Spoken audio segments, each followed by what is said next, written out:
Hello guys, what's up? This is Sher talking. Welcome back to my channel. Today video we'll be doing a review of Romancing Festival Forneus banner. This banner was essentially changed for global. They removed Julian and released him alongside global exclusive Tatiana, and now they placed a global exclusive version of Mikhail alongside Boston, Black, and Forneus. This is now called Forneus banner because he seems to be the star, but he's sharing this with Mikhail. But well, both characters are very unique and also kind of niche for some things. I think that Mikhail can at least perform in almost all types of content, but Forneus is, well, just designed for some of them. Boston is a damage dealer that can also work well in farming and in boss fights. He was made better for boss fights. And Black is better on boss fight, but can also farm. But we have to discuss then all starting with Forneus. Forneus is a boss from Romancing Saga 3, and I love his sprite art. Imagine, look, it's insane. His first attack is called Aqua Lunge and is a free skill. Well, not much strong, but at least it's free. It's both Pierce and Cold, and it has only E damage. As you can awaken this to 0, it's good enough. Aqua Lunge is just single target attack, as you can see here. And then the second one is Tidal Lure, and this skill here is what makes Forneus what he really is in JP. He attacks and then he opens a counter stance, and every time that he counters with Maelstrom. And the good thing is that this uses the skill level of Tidal Lure. So, what is Maelstrom? Maelstrom is this skill here. Let's use this so you can see. It's an S power AoE attack for cold damage only. So he attacks with both Cold and Pierce, uses only 8 PP, meaning that he can use this on turn 1 and on turn 3. Turn 2 he receives damage without countering. But he opens with some damage and then counters after every direct attack. This is not useful in all content in the game because, well, there are times there are enemies only using direct attacks, sometimes they just use spells. But if you can take advantage of this and there are many enemies to counter, this makes up for a very nice strategy. We saw something similar with UDX Urpina, and they both try to do similar stuff. She negates damage, but she uses more BP. Forneus uses lower BP, but he takes damage, although he can reduce the damage that he receives to very low values, especially if you're using a better formation to decrease as well. But it's used in JP for some combos to face many enemies. There will be some stages that have 6, 7, 8 enemies, and when you can use Tidal Lure to counter with Maelstrom, it will be amazing. But only on the specific scenarios. Yes, sadly, as a damage just for the S power, it's nothing important in the game. If you are using this, it's for counter stance. Maelstrom and multiple Maelstroms on the same turn even. And the thing is, Maelstrom is only cold damage. Tidal Lure, the first hit, also uses Pierce, but Maelstrom is only cold. You have to use this when enemies are at least not resistant to cold. Because yeah, if you counter many times, even if they are not weak to cold, the damage is still very nice. And then we have Maelstrom, and this attack here can only use it on turn 2, as you can see, because it's so powerful. We have another version of Maelstrom that ScherBR can use, and it's exactly the same attack. Yes, it's the same attack. ScherBR had a problem because he was very slow. Sadly, Forneus is also very slow. But depending on situations, you can use this, and it will help you out with farming, maybe in Final Island. But besides this, he's not for farming. Maelstrom can be strong, but you will have to think well on your strategy to still get him to attack before, well, the enemy dies. Maelstrom is powerful but hard to use for farming. For the first passive, Recovery Region is essentially two effects. The first one, when he attacks, he recovers HP, any type of attack. So the recovery is not so high, it's around 100 HP, and then he buffs his own STR by 15%. That's the best thing because he will just keep countering it with Maelstrom. And essentially every new Maelstrom will be stronger because he just keeps buffing himself. And after a while you just be dishing out a lot of damage, and that's when you use Forneus to just keep countering and doing more damage till you kill enemies. You have two kind of actions to do that. You probably can do Tidal Lure on turn 1 and on turn 3, and that should be enough to kill your targets because it just gets so strong after a while that essentially kills bosses. Yes, bosses that can be killed just by Forneus alone or with someone else's help, but usually short fights. You just use that to do a lot of damage with Maelstrom, keep buffing yourself, and just dish out damage. But how does he survive? He has a second passive called Impenetrable. This one is interesting because it has a lot of effects as well. When he's attacked, he decreases damage by 30%. That is at all times. That essentially allows him to survive better, even though he already has a high endurance. And the other effect is that when he's not on full HP, he decreases it even further by 20%. So, when you are not on full HP, it's 50% decrease. Actually, a little less than that because it's multiplicative and not additive. And when he's not on full HP, he also increases damage further by 10%. So, when not on full HP, you decrease 50% and increase your damage by 10. And you should be not on full HP most of the time, because when he gets hit, he receives damage. Although he eventually recovers by the recurring region passive, you are most of the time not on full HP, allowing you to do more damage and resist even further. That's how Forneus works. But I will also give a look on his status. Like I said, they were buffed for global. Now he has 110% of endurance. That's insanely huge. His attack is also very nice for a character that's based on counter. 96%. Maelstrom hits for a lot. But like I said, he's not fast. His agility is only 61. Depending on the scenarios, if he can finish the enemy and the enemy is not so fast, it can be used for farming. But it's just that it's hard to farm with characters that are slow. He does have some goodwill on 17%.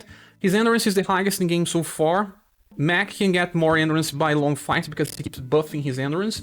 But Forneus, start of the turn, he has the highest endurance value. And that allows him to sustain and survive physical damage. But he's only used against direct damage. Guys, that's the thing. The enemy needs to use direct attacks. And not just that, he also... you also have to find many enemies in the same stage to make use of this. Is Forneus good? Yes. Do you have Urpina? They don't work the same. Urpina negates damage. She's easier to use, but she uses more BP. So Forneus will do more damage, usually, but she also attacks with double elements. Meaning that Forneus is not a replacement. You can still have both if you want, because they do different element damage. But if you have one, you can probably make it work by just constantly countering instead of, well, if you don't get a good RNG, we start the fight, either Forneus or UDX Urpina will work for you. You also have another character that works similar, but that's Summer Acelus, and she's more for debuff than for damage. She's not made to kill enemies. But Forneus and UDX Urpina are made for that. If you have any, you are good. If you have UDX Urpina, you can skip Forneus. Yes, you can, but there's one thing. In JP, the next version of Forneus is a version that will be released alongside a future version of Beauty. And this is the banner. As you see, this has a version of Beauty that debuffs dexterity to all enemies. It's very important if you want to use evasion strategies to some content. And there's another version of Virgin here that also has Terry Rush. So he's actually the last interesting thing here. But this version of Forneus, the human version, also has access to, like I said, Guard Up. This skill here, Qualifying Water, that gives him Guard Up. And it's free because it doesn't use BP, allowing him to use the counter attack on turn 2 and 3 after receiving Guard Up. But you can also use Guard Up with other characters depending on the situation. So in the end, this guy is amazing, but he's not for everyone and not for every content. If you volley hard challenge and you want to have a Joker card for this type of content, Forneus is your guy. But if you want someone to be used in farming setups, he's not that strong, sadly. As you can see, he's more for counter. Now we have the next character, and that is Boston. This Boston here is nice because he's a martial artist. We kind of need martial artists.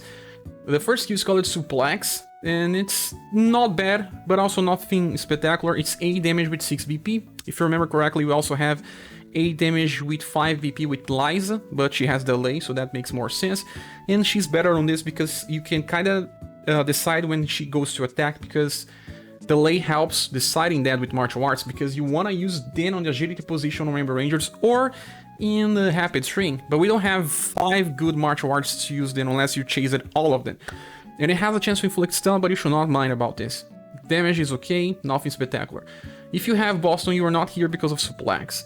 Then he has Punishing Fist. This attack was seen before in Global Exclusive Red. It's strong because it's C power and only 6 BP. And when you look on this, you think that he can only use this twice in a row, but that's not true. I'll show you why. Punishing Fist is good and you can use together with Red, but in order to use 3 times in a row, Boston has to attack. More into that later. Then the last skill is Shenlong Fire Fist, and this skill here is one of the strongest skills in the game for Just one hit. It has one hit and has like one of the highest potentials ever. Liza comes closer, his passives are not strong as Liza when she's attacking a weak target. He will do more damage than Global Exclusive Red, but not so much, far from that. But he also does more on Overdrive. It's easy to break through 99.999 with Boston, so when they uncap the damage, Boston will be even better. Right now he'll get very close to that if the enemy is very weak to blunt, especially on Overdrive. But this skill is extremely strong, as you can see, 4S damage. We also have 4S damage with Liza. Liza came after him in JP, that's why she also has a 4S attack. We have a triple S attack with his farmable style on the Final Island, so you can use that on turn 1 now because of something that he has. I'll be explaining. But before that, we go to style details and for abilities. The first one means that when he attacks, he recovers 1 BP. This is exclusive to Global. And why is that interesting? Because if he attacks you with Punishing Fist, he will have enough BP to use this 3 times in a row. He does not attack, he won't have enough. For boss fight, this is insanely useful because you can keep getting BP, you always attacking, so essentially he receives 4 BP every turn. It's not as good as Matriarch passive because she gets BP, now she also heals with her second style, even when she's not attacking. Boston needs to attack, and that's why I think that Suplex should not be used. You should either use Punishing Fist or Shenlong Fire Fist, or even his triple S attack from his farmable style. Also, he gets Battle Tension. With Battle Tension, he gets 1 more BP. So essentially, Punishing Fist can still work if you attack at least once, but you need to attack at least once, so you get to 18 BP. And then he has Overtension. Overtension is 15% on all times, 30% on combo, and 45% on Overdrive, allowing him to deal a lot of damage just like Red deals. Red also has the same passive against a boss when you are using Overdrive. And because he keeps getting BP, it's easy to save and just use Shenlong Fire Fist to finish a boss, or just use it before you wanna, well, buff your squad. You buff your squad and then use Shenlong Fire Fist. The only bad thing is that he does not buff himself for agility or anything, just like Red can also have this option, but his agility is very high and that allows him to evade. Let's check his status. Here, as you can see, he has 99% for agility, that's the same as Red, but his bonus is lower. He has more bonus for SDR, that's 94%. He also has very good endurance. He's a character that can survive better on the front line. Most other martial artists don't have that much endurance. He does not use dexterity. He does not use intelligence, you will not want to stun with him anyway. His will is average and the other status does not matter. So, if you want to use a turn 1 nuke, you can inherit this attack Rampaging Scissors, and that is both Slash and Blunt. It's 58 multiplier. Because his passives are now very good, he can just do very good damage right from the bat. But as you can see, Battle Tension and Overtension gives him 30% increase in damage. It's not like Liza. Liza has more than that. She has 50% increase in damage against 30% from him. So even if her Sky Twister has a lower multiplier, his one has 84. He will not do as much as Sky Twister because she has better passes. But she needs to attack an enemy that's weak. She's nice because of that. And she has a better control of turns. If you have Liza, getting this version of Boston may be a little redundant, but Liza does not have AoE. That's what changes with Boston. He can also perform well with AoE and be a good partner to Red if you are farming. Even on Rainbow Rangers, you place 1 on agility and then place another 1 on STR. If you are still missing for AoE blunt, if you have other AoE blunt damage dealers like Emilia, Boston can be skipped since you can use other nukes for blunt. I also think you use him more often for slash damage because of the inheritance of Rampaging Scissors. He becomes the best turn 1 slash in agility position. There is Human Female that can also do slash damage, but only on turn 2. He can do that on turn 1. And if you use Rainbow Rangers, he can inherit Rampaging Scissors, and that would be strong enough. Remember, Battle Tension gave him 11 BP. So it's easy to use a Rainbow Rangers formation with him, Rofus on the Dex position since he also does Slash. You can use Bune on the Intelligence position, and on the STR position, it's so easy to use Slash. He just allows you to kill bosses for farming stages by use of this type of strategy. Oh, another thing, Boston does get more styles in the future. This is the premium style that we are getting now. He gets other ones, they are also premium. This version of him is the one that has the strongest attack of them all, and that is the third skill that in Global has a lower cost. In Global it is 14, and in JP it was 15. As you can see, the other styles do have some other stuff, like this one has this AoE attack that's very powerful, but it does not have a better opener. And the current version of him does have a counter stance and also Tiger Break. That's an upgrade skill that also buffs his own STR, but it does not do more damage. It's a better Rampaging Scissors, but it has Blunt and Sun instead of Blunt and Slash. So he eventually becomes a good character for Sun, Blunt, and Slash, but more in the future if you keep changing his styles. So while in the end this Boston is strong, he's not better than Liza for single target damage. He comes very very close. His future styles do even beat her with their passives, but he at least has AoE and you can use him very well with Red if you lack other AoE blunt options. He is a good character, just not the best off the bench and also not the most unique one, but still very powerful and can be used for quite some time if you have him. Now back to the game, let's get a look on Black. Black was changed for Global 2. He starts with Ki. This attack here is not an attack, it's a support skill that gives him Guard Up and Morale Up, increasing his damage and also his resistance to damage by 15%, that's good enough, and also recovers 1 BP. He's a character that needs to keep short cyclings of damage because he keeps changing between Ki and something. Well, his second skill is called Axe Volley. This one is very impressive for what it is. It's a B-type damage, and it's AoE, full AoE, B damage, and most of the skills that have B damage in this game cost 10 BP already. This one costs only 7, but he cannot use this twice in a row because he does not have power charge. He does have a chance to get BP, sometimes he will have this access in the second turn, but you should not think about this too much. At least you can use 2 times on 3-turn cycle, choose between turn 1 and 3, or 2 and 3. Should be very strong, but it's just that he faces a lot of competition for AoE. He's not a fast attacker. You do have many other options like Leon, like Noel, like Final Emperor, Final Impress, and they are very strong as well. They reduced the cost just to make him a little more interesting. The last skill is the more impressive as well. Vertical Cross is essentially a double crush with better range. Vertical Cross is A here in Global, which was only B in JP, so we don't know exactly the modifier, but it should be at least close to Double Crush, I think. And he attacks with a column, and then attacks with a roll range. That is strange, because how many times will you face enemies that can be hit by a column and then by a roll? Very rare times, but most of the time it's just hitting the same enemy twice. Double Crush is similar, and we don't even use Double Crush anymore. There are better skills that do more damage, and Vertical Cross will be kinda in the way. If you can hit more than one target, good, but if you cannot, it's just comparing to a skill that we barely use again. If you do have Final Emperor with Double Dark Blade, you will always do more damage to single targets than just this Vertical Cross anyway. Now, for what we have here on passives, Black does have something different in Global as well. As for first passive, Black has the same recovery region that Forneus has as well. When he attacks, he recovers HP around 100, and he also buffs his own STR by 15%. So in long fights, he just gets stronger. The problem is that he is more for AoE because of Axe Volley. Vertical Cross is hardly used in boss fights unless they have row and columns. So you are doing AoE, then using Ki, and when you use Ki, you are not buffing yourself, and then you just dish out Axe Volley again. Since Ki gives you 1 more BP, it's Axe Volley, buff yourself, Ki, Axe Volley again, buff yourself, and that's how it works. You have another cycle, but this other cycle I'll be explaining later.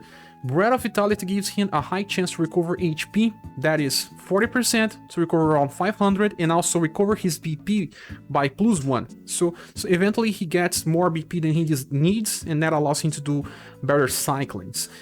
And as you can see, 2 types of passives that heal HP. The first one does not heal too much, 100, but it triggers always when he attacks, but it will not trigger when he uses Ki. And at least Breath of Vitality will trigger a lot. 40% is good. It's the same value that we have with UDX, Madeline, and also the same as the second version of Fuse. Fire Up 5 increases damage by 20, but it's the only passive that increases his damage. When he's buffing STR, he also increases the damage, but it's not a final passive that increases. Now let's give a look on his status. Okay, so this is Black, and in global he was buffed, he has now 100% STR, although it may not seem that much since he only has 1 damage passive. When he's buffing himself, he's getting even further. He also has good dexterity for an axe wielder, that is 80%, and his agility is also very good, with 85 and plus 12. Like I was saying, he can also use something else by inheritance. This style here that was given out recently has Heavy Cut. This attack is B power 21 modifier and buffs his own STR. He essentially will be buffing twice when he's attacking. He does not need to attack a weak target to buff, so double buff when using Heavy Cut, and he just keeps using this since it's not that much BP. He also has a chance to recover BP, meaning that he can use this more often. This attack was also used in Abyss Ellen. Although it's not strong, it's well useful for long fights, but I still think that he lacks a very powerful nuke. When he's not using vertical cross for that, well, you're not getting that much damage on turn 1, so only for long fights, and even after that, many turns to justify Black. He's kinda hard to use and to take full advantage since his attacks are not the best ones in each category. Axe Volley is not the best AoE slash, Vertical Cross is not the best AoE single target or even multi-target, so Black is more for long fights when you can sustain. But you saw, his endurance is very low, he only has 63 and 53 for will, so he may not even survive that easily in long fights. He does not have any passive that resists damage as well, so I think that essentially he's a less interesting character than the last one that we'll be using for a long time. Now we get to the last one. This is global exclusive Mikhail. He is interesting but also very hard to use. Mikhail starts with Dual Thrust. This attack here is essentially free. It's both Pierce and Slash. As you can see, you can use it everywhere. When you awaken, it doesn't have any cost. The damage is not so high, but at least it can help out with slashing depending on some targets. If you're on a boss fight that has more than one target and you don't want to use an attack against one that's only weak to Pierce, you can attack the one that's weak to Slash and just, well, share the damage the way you want. The second skill is already very nice. Stinger is a very powerful attack with 8 BP cost that has a chance to instant kill. Mikhail does not have the highest intelligence to use this. It's the same attack that you can use with Dark. In the future, a version of Monica will also be able to use Stinger, and it's good to use with Dark because he can use that twice in a row. So in Conquest stages, it allows him to instant kill one after another. We don't have that many conquests in this game, since in global we only had, I think, 3 times. But when you have it, Stinger is a very powerful attack to use, but since Mikhail does not have the highest intelligence, he may fail to instant kill. And if you have a Ward Cloud, you already have enough to instant kill. But for damage, Stinger is also very nice. It's already double S damage, but only on turn 3 again. So turn 1 Stinger, turn 2 you will be using Dual Thrust, and turn 3 Stinger again. Depend on how you want to use Mikhail. In boss fights, you will not be using Stinger, because you have Quadruple Pierce, and you only use Stinger because there is a problem with Quadruple Pierce on turn 1. It has delay. As you can see here, this attack has delay. But before, let's see how this goes. This attack here is insanely strong for the coast, but it had some balance to make it less appealing, maybe. Quadruple Pierce having delay will make it harder to use in farming stages, because you will receive damage. The enemy will attack before you when you use the delay attack. Quadruple Pierce is enough damage because it's 4 attacks always. Remember Scatter Explosions with Polka and also with Bart? That attack uses 9 BP, same cost as this one, 9 when you fully awaken. It ends between 3 to 5 attacks. Here is a guarantee of 4, the average between 3 to 5. So it's essentially a similar result, but with delay added, because it guarantees 4, and that's what they made to make this. There's one extra effect here, is that every time that he attacks, he recovers HP, and that should be around 100 when he's maxed.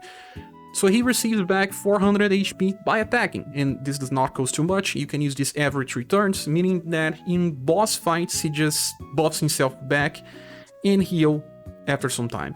I said buff himself because this guy can buff himself a lot. We'll be explaining how this works in a few. As for passive, we start with Pierce Clash. This one gives all surviving allies a 10% increase in Pierce damage on the start of a round, and this buff lasts for 3 turns. So when you look, it seems like something that we've seen before, but it's not. In the past, we saw skills that can trigger up to 3 times, but only last for 1 turn. This one lasts for 1 round, wave, that's how I call it sometimes. In every round that it triggers, it lasts for 3 turns. It is the best version that we have so far, but still value Leon better since he buffs for all squad independent of the type that they perform. But I do believe that they will keep releasing skills that are kind of like this one, that will last more and work better. Then the second one is called Recurring Region. That's the same thing we saw with other cards, but this time it's for Dexterity. He recovers around 100 HP and also buffs his own Dexterity by 15%. That is, Dual Thrust is a free attack, so you can use that anytime you want. When you don't have enough BP to use Quadruple Pierce, he will be just buffing his own Dexterity. Remember J-Mew? J-Mew can also do similar. He buffs his own Dexterity, but only when he's attacking a weak target. That's not the case with Mikhail, he will always buff himself. And because Dual Thrust has double elements, you'll be using this in different targets depending on the boss fight. And when you have enough BP, use Quadruple Pierce. With stacked buffs, it will do a lot of damage. But remember that it has delay. I think you should be using Quadruple Pierce most on Overdrive, and when, well, you have close to 20 BP to just use it all. But it's a very powerful attack for what it costs, and just because you also have Dexterity buff in the fight, it helps. J-Mew also has Overtension, so they perform similar. But J-Mew has an opening attack that is AoE, and then he attacks twice with single target. Mikhail will help the squad increase damage, and you can still use both together. They will be the best Dexterity for Pierce, poor Dexterity for long fights. You still have Ferdinand that does Slash and Pierce. If you have Ferdinand in J-Mew, you will not find room to use Mikhail, because you kinda already have 2 types of long fight specialists for Pierce. So that's his problem. But Mikhail also has Inheritance, let's talk about that. Okay, but before, let's give a look on status. He does have focus on 3 ones. Endurance, it's very high on 85, we'll be talking about that as well. Dexterity is 99, so very close to 100. And he also has plus 16. And Agility with 99 as well. Why he has so much Agility? Because he can participate in some strategies, we'll be talking that as well. His Intelligence is not that high on 60, but because the skill has medium chance to instant kill, he will be killing some targets, even though some will be missed. So, high agility will allow him to instant kill faster with Stinger. Let's check here again. Stinger, he will be instant killing faster. With high dexterity, the damage will be good even if he's not instant killing. And the good thing about his Quadruple Pierce attack is that if you have his past award style, this one was premium style, you can use Noble Cross with a guarantee, since he would never attack on turn 1. But I don't have this one, many people may not have, and Noble Cross is not that powerful either. It's beat damage only in 22, but it's at least Pearson's son. If you don't think about Mikhail, one character is Xenon, and he gets in probably next month with 1.5 anniversary. Xenon can do that in turn 1 even, so he's a better Noble Cross user. Lightspeed is a skill that will be able to create in the future that also buffs agility, so he has very high agility and will get even more with Lightspeed Plus. Very nice, powerful, and will allow him to evade in evasion strategies. Besides that, none of the other styles has something interesting to use besides Matador from an S style. As Mikhail can enter an evasion counter stance with 7 VP only, and he counters, and every time that he counters, he'll buff his own dexterity again, allowing him to perform similar to Forneus, but for single targeted way lower damage, and only for one boss fight. So these are the options that you have by Inheritance. Now I will return here. I think that he's good for Pierce squads, he's just strong for long boss fights as well. For farming he has some problems, unless you know that you'll be killing the enemy with his last attack in delay. It's hard to use him for more than one turn in farming setups. But in boss fights for long periods of turns, he's just very good. Just like J-Mew is, but a little different. Well, let's return to the banner image. I don't think this is the best banner. It's not very impressive if you ask me, because there are many boss specialists here. They are not that good in standard farming. They don't have optimal cyclings, just not like the Royal Family banner, where all those styles were good on boss fights, but also on farming setups. Here they may be better on boss fights and sometimes can be used for farming, but they are not the best ones. I think Boston is the easiest one to use in farming. Mikhail can be used, but not in all types of farming, and Black just has problems reaching max potential. So if you have UDX Urpina, you are safe. You really don't need Forneus. You can just use UDX Urpina. They work differently, but you can just use one. You don't need both. Mikhail is better for those that miss it Jamil or maybe miss it Dark. He work a little different, but still performs well in boss fights. And Boston is a character that gets many other styles and will be strong in the game, and you can invest. It's just, well, not as important as Red or even as Rolf, as they are also blunt damage dealers. And he competes with Liza right now, and if you already have all those versions, you don't really need him as well. It will depend. If you are a newcomer, you get something better here on this banner. But if you are a veteran, you have to decide, because I'm pretty sure there will be better banners coming up in the future.